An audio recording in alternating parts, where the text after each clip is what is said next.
आज तक ये स्पष्ट नहीं हो पाया कि आखिर छत्तीसगढ़ से गुजरने वाली ट्रेनों के जो कैंसिलेशन का जो मामला है वो बढ़ता क्यों जा रहा है। और भविष्य में माननीय मंत्री जी छत्तीसगढ़ के दूर क्षेत्रों में जहां आवागमन की सुविधा नहीं है वहां पर रेलवे बिछाने के लिए क्या करने वाले हैं, उसके लिए क्या योजना है, इसकी जानकारी माननीय मंत्री जी दे दें।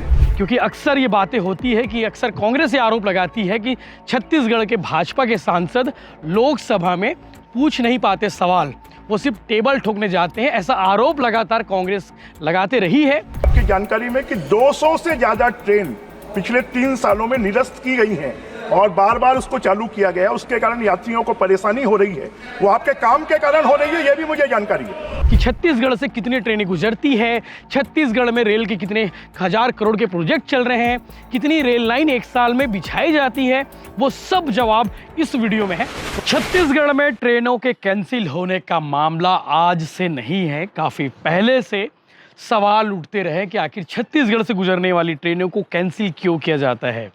छत्तीसगढ़ का विकास नहीं हो पा रहा है जितना होना चाहिए, क्योंकि बिलासपुर जोन देश के सबसे बड़े जोन में से एक है और जितना राजस्व वसूला जाता है उस जोन से, वैसा विकास हो रहा है या नहीं, ये अपने आप में बड़ा सवाल था।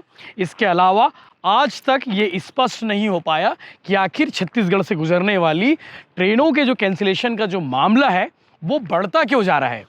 ये सवाल का जवाब केंद्रीय रेल मंत्री ने संसद में दिया है और संसद में ये सवाल पूछने वाले रायपुर के सांसद बृजमोहन अग्रवाल थे, जिन्होंने कल इस विषय पर, इस गंभीर विषय पर उन्होंने सवाल दागा, केंद्र सरकार से पूछा, रेल मंत्री से पूछा कि भाई साहब छत्तीसगढ़ से गुजरने वाली ट्रेनों को कैंसिल क्यों किया जा रहा है।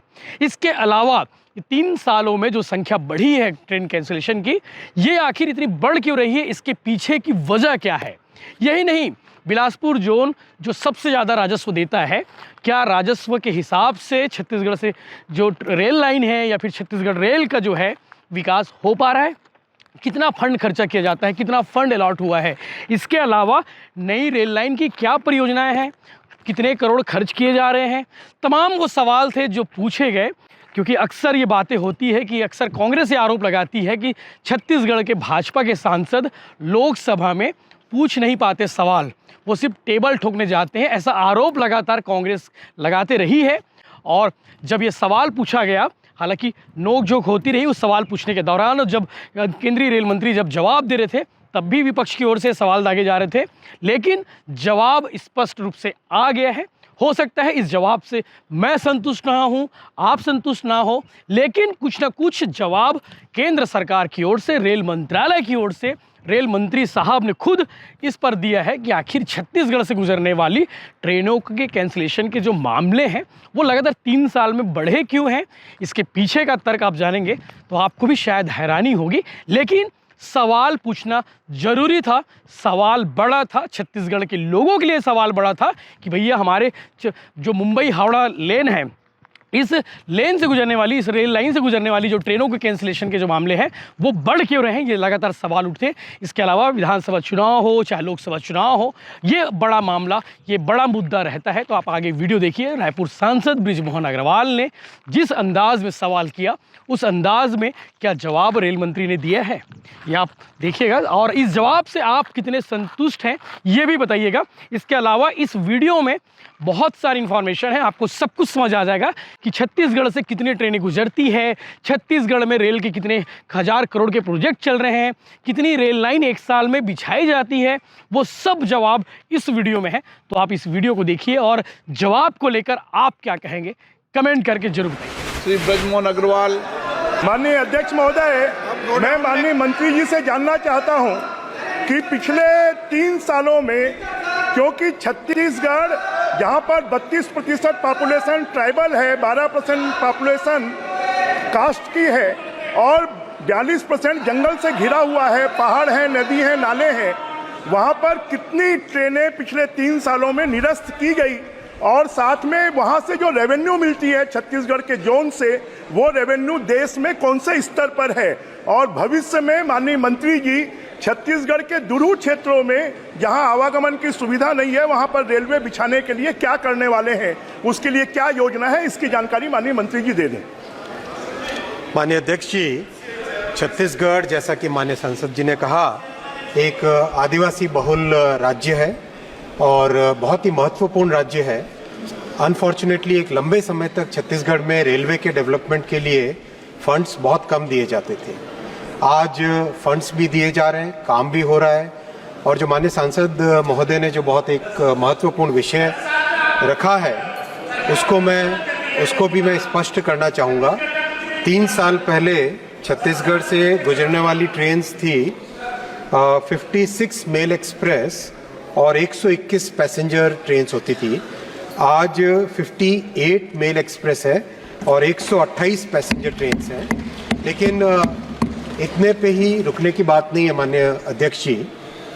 छत्तीसगढ़ में आज करीब 37,000 करोड़ रुपए का इन्वेस्टमेंट रेलवे के डेवलपमेंट के लिए हो रहा है। 8 नए प्रोजेक्ट्स हैं, 8 नए लाइन के प्रोजेक्ट्स हैं, जिससे कि 1358 किलोमीटर नई रेलवे लाइन बन रही है, जिसमें 20,000 करोड़ रुपए का इन्वेस्टमेंट हो रहा है। 17 डबलिंग के प्रोजेक्ट्स हैं, 17 डबलिंग के प्रोजेक्ट्स हैं, जिसमें 1,373 किलोमीटर नए ट्रैक बिछेंगे। उस पर 16,604 करोड़ रुपए का इन्वेस्टमेंट हो रहा है। कई जगह 3rd लाइन, कई जगह 4th लाइन। माननीय अध्यक्ष जी, हम छत्तीसगढ़ की पोजीशन को देखें तो कोलकाता से मुंबई के जो ये सबसे बड़ा कॉरिडोर है, इस कॉरिडोर से जाने वाली सारी की सारी ट्रेन्स छत्तीसगढ़ होते हुए जाती है। इसलिए छत्तीसगढ़ में कैपेसिटी बढ़ाना बहुत ही ज़रूरी है। और इसीलिए जो 10 साल पहले मात्र 311 करोड़ रुपए का इन्वेस्टमेंट होता था छत्तीसगढ़ स्टेट के लिए, वो आज प्रधानमंत्री श्री नरेंद्र मोदी जी 6,922 करोड़ यानी 22 गुना ज़्यादा इन्वेस्टमेंट आज दे रहे हैं। और रिजल्ट भी उसका दिखाई दे रहा। माननीय अध्यक्ष जी, पहले मात्र 6.5 किलोमीटर साल में, पूरे साल में छत्तीसगढ़ जैसा माननीय सांसद जी ने कहा, आदिवासी बहुल क्षेत्र है और बहुत सारा पहाड़ी क्षेत्र है, जंगल क्षेत्र है। ऐसे क्षेत्र में मात्र 6.5 किलोमीटर एक साल में काम होता था। आज 100 किलोमीटर पर ईयर यानी पहले से 15 गुना ज़्यादा काम हो रहा है। एक मैं माननीय सांसद महोदय को आपके माध्यम से ये भी रखना चाहूँगा विषय कि रेलवे में जब काम बहुत ज़्यादा होता है तो रेलवे के नए ट्रैक को एग्जिस्टिंग नेटवर्क से जब कनेक्ट करते हैं तब ज़रूर गाड़ियाँ कैंसिलेशन की तकलीफ़ आती है। मैं उस तकलीफ़ के प्रति संवेदनशील हूँ और इसीलिए एक नया मेथड भी काम का स्टार्ट हुआ है। अभी पिछले 7-8 महीनों में इसके ऊपर बहुत प्रैक्टिस करके, बहुत अभ्यास करके एक नया मेथड भी निकाला है, जिससे कि मैक्सिमम काम जिसको NI वर्किंग कहते हैं, नॉन इंटरलॉक वर्किंग कहते हैं, उससे पहले हो जाए ताकि मिनिमम डिसरप्शन हो कनेक्शन के दौरान।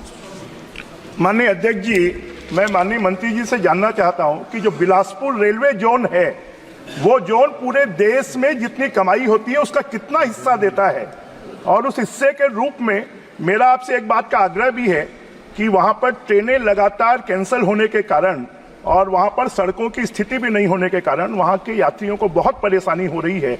तो भविष्य में क्या आप ये निर्देश करेंगे कि बहुत अति आवश्यक होने पर ही ट्रेनें कैंसिल हों, अदरवाइज कैंसिल नहीं हो? मैं आपकी जानकारी में कि 200 से ज्यादा ट्रेन पिछले 3 सालों में निरस्त की गई हैं और बार बार उसको चालू किया गया, उसके कारण यात्रियों को परेशानी हो रही है। वो आपके काम के कारण हो रही है, ये भी मुझे जानकारी है। आपके काम के कारण हो रही है, डबलिंग हो रहा है, इसके लिए हो रहा है, नई रेल लाइन बिछ रही है। तो क्या माननीय मंत्री जी, बिलासपुर का रेलवे जोन देश में कुल आय का कितना प्रतिशत हिस्सा देता है, और क्या उसकी तुलना में छत्तीसगढ़ में रेलवे में जो खर्च किया जाना चाहिए वो खर्च किया जा रहा है क्या? माननीय अध्यक्ष जी, माननीय सांसद महोदय ने बहुत ही महत्वपूर्ण मुद्दा उठाया है। ये बात सही है कि 10 साल पहले छत्तीसगढ़ के प्रति न्याय नहीं होता था न्याय। आज लेकिन न्याय हो रहा है, आज सफिशिएंट फंड्स एलोकेट हो रहे हैं और काम भी बढ़ रहा है। और जैसा माननीय सांसद महोदय ने कहा, काम जिस तेजी से हो रहा है उसके कारण ट्रैफिक में, पैसेंजर गाड़ियों की कैंसिलेशन में दिक्कत भी हुई और इसके लिए मैं संवेदनशील भी हूँ और आज प्रयास भी कर रहे हैं कि किस तरह से जितने से ज़्यादा काम, मान लीजिए NI करने में यानी कनेक्शन करने में 4 दिन लगते थे, तो अब प्रयास कर रहे हैं कि वो 3 ही दिन लगे। इस तरह का प्रयास बहुत चल रहा है। और अध्यक्ष जी, जितनी तेजी से अभी छत्तीसगढ़ में काम चल रहा है, कैपेसिटी इतनी अच्छी क्रिएट हो जाएगी कि कई सारी जो समस्याएं कैपेसिटी की कमी के कारण थी, वो कैपेसिटी की कमी के कारण आने वाली समस्याएं भी समाप्त हो जाएगी।